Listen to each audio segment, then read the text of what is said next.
Pozdravljeni, prispeli ste v učilnico Matematika. Matematika je večna, lepa, stara, strašna, natančna, znana, razumljiva in dokazljiva. Pokazala vam bom, kaj delamo in kako si predstavljamo vaše delo na naši šoli. Dijaki se učite na različne načine, zato bomo poiskali tisti način, s pomočjo katerega se naučite največ in najlažje. To pomeni, da nekateri dijaki stvari vidite. Pa si poglejmo, kako vam lahko predstavimo majhen košček matematike na primeru algebrski izrazi.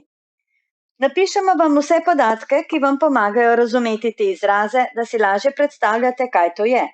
Povemo vam, kaj se morate naučiti, da snov znate in razumete. Priporočimo vam tudi metode učenja, ki vam pomagajo pri pomnjenju snovi. Metode se razlikujejo glede na snov in vas z njimi sproti seznanimo in vas naučimo njihove uporabe. Ob koncu ure vam damo tudi domačo nalogo, s pomočjo katere preverite, koliko ste se naučili.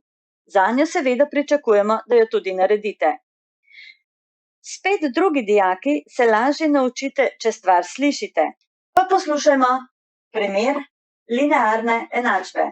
Recimo, da imamo tekst naloge, reši linearno enačbo, 2 vlomljeno x plus 1 je enako 4 vlomljeno x. Kot vidimo, se spremenljivka nahaja v imenovalcu, to pomeni, da mora biti posebno pazljivi pri tem. Kajti, če je v imenovalcu število enako nič, potem tak vlomek ne bi obstajal in tudi ta enačba ne bi bila seveda rešljiva. Zato najprej napišemo, da spremenljivka, ki leži v imenovalcu, ne sme biti enaka nič, nato pa z njo lahko celotno enačbo pomnožimo. To pomeni, da pomnožimo vsak člen posebej. 2 vlomljeno x krat x plus 1 krat x je enako 4 vlomljeno x krat x. Kaj sedaj naredimo? Vidimo, da je v resnici tale naša enačbica zelo enostavno rešljiva, da bo pa še lažja, si pa lahko ta x predstavljamo kot x-enin, ravno tako na desni strani, in ko to vidimo, lahko x-a okrajšamo na levi, pa tudi na desni strani. Poglejmo si še, kaj nam ostane. Od prvega člena ostane 2, od drugega člena 1 krat x ostane x in od desnega člena ostane 4. Enačbo samo še odštejemo na levi in desni strani številko 2, na levi strani pride število x je enako 4 minus 2 pa je 2. Torej smo izračunali tako preprosto linearno enačbo, seveda pa je na ramenih dijakov, da to še do konca zvadite in da lahko gremo s snovjo naprej. Spet tretji dijaki, pa si največ zapomnite, če stvari sami naredite. Pa poglejmo, kaj so dijaki ugotavljali, ko so sami naredili geometrijska telesa. Naslednje slike namreč prikazujejo izdelavo geometrijskih teles, kjer so dijaki, razen da so se naučili vse o lastnostih geometrijskih teles, pri delu prav uživali, ko so jih sestavljali. Ura, ko smo sestavljali ta telesa, je bila prav zabavna, kar se vidi seveda tudi na tih slikicah, ki jih imamo.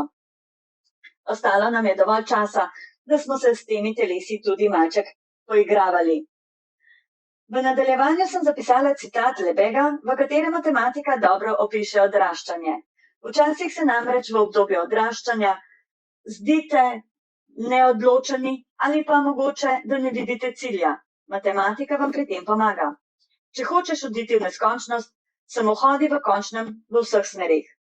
Če dodam, zagotovo je vas cilj pred vami. Skupaj gremo skozi zgodovino matematike in se jo naučimo. Tako boste v življenju lažje premagali probleme in situacije, v katerih se boste znašli. Mnogi dijaki na naši šoli se udeležujejo matematičnih tekmovanj, na katerih za svoje znanje prejmejo veliko bronastih, pa tudi srebrna in zlata priznanja.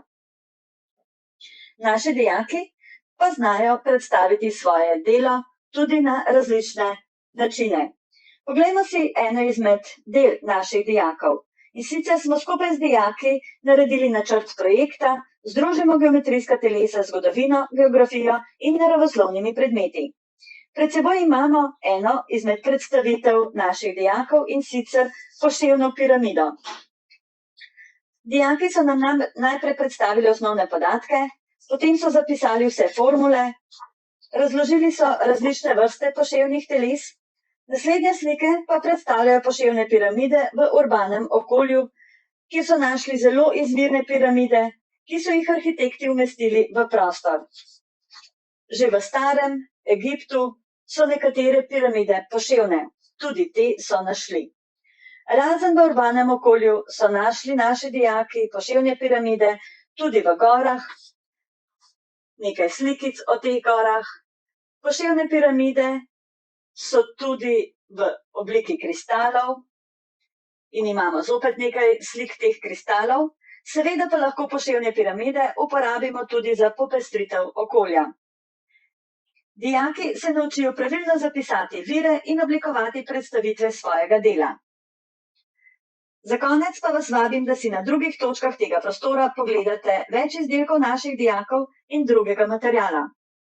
Veselimo se že dela z vami in se vidimo jeseni!